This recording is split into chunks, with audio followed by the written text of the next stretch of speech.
ကဲဒါလေးကရေးပေါ်ကားပေါ်မှာတင်ပြီးတုံးလို့ရတဲ့လက်ဆွဲမီးအိမ်လေးပဲအော်ဒီမှာသူ့မှာမီးဖြူပါမယ်ပြီးရင်နောက်တစ်ခုကအမှိန်မီးဖြူမှာအလင်းနဲ့အမှိန်ပြီးရင်ဒီကောင်ကတော့ကျွန်တော်တို့အချက်ပြမီးကျွန်တော်တို့ကားတွေဘာတွေလမ်းမှာပြက်ရင်ဒါလေးကိုကားနောက်မှာခြာထားလိုက်เนาะအဲ့တော့နောက်တစ်ချက်နေရင်တော့ဒီ speaker နှလုံးကနေပြီးတော့တော်တော်လေးကြေကြေလောင်လောင်အတန်လေးထွက်လာမယ်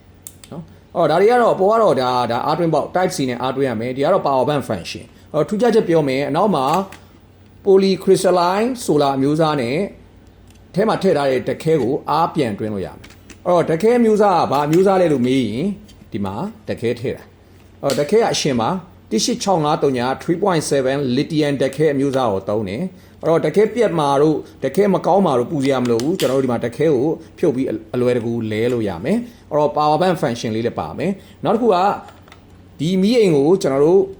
တနေရာမှာချိတ်ထားမယ်ဒီမှာ hidden hook လေးတစ်ခုပါမယ်အဲ့တော့ဒါမျိုးလေးခုလေးအဲ့တော့ဒီလိုပုံစံထားပြီးလဲချိတ်လို့ရမယ်ကျွန်တော်ကားပြင်တဲ့အချိန်ကားဘောနက်မှာချိတ်ထားလို့ရမယ်ချိတ်ပြီးတော့ကျွန်တော်တို့ဒီအောက်မှာသူအပူပါတဲ့ဒီမီးအိမ်အသေးလေးနဲ့ကျွန်တော်တို့တွဲပြီးသုံးလို့ရမယ်အဲ့တော့ဒီမီးအိမ်အသေးလေးကလည်းဒီမှာ clock လေးပါမယ်အပိတ်ဖွင့်လုပ်တဲ့ clock လေးအဲ့တော့ဒီအပေါက်မှာကျွန်တော်တို့တက်ပြီးသုံးလိုက်ရုံပဲအဲ့တော့ဒီမီးအိမ်အကြီးကနေမီးအိမ်အသေးချာကျိုးရဲ့အကွာဝေးကကျွန်တော်တို့10ပေရှိတယ်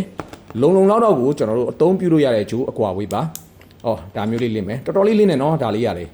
အဲ့တော့ဒါလေးကကျွန်တော်တို့ရေးပေါ်ကျွန်တော်တို့မီးအိမ်ပေါ့နော်ကျွန်တော်တို့အသုံးပြုနေတဲ့ကားတွေပေါ်မှာဒီမီးအိမ်လေးတစ်ခုစောင့်ထားရင်ကျွန်တော်တို့ခီးတွားတဲ့ချိန်ကြရင်ကျွန်တော်တို့ရေးပေါ်အသုံးပြုလို့ရပါတယ်အဲ့တော့စိတ်ဝင်စားလို့မှာကျွန်တော်ဆိုရင်ကျွန်တော်တို့ MPH ကိုအချိန်မီဆက်တွဲမှာနိုင်ပါတယ်ကျေးဇူးအထူးတင်ပါတယ်ခင်ဗျာ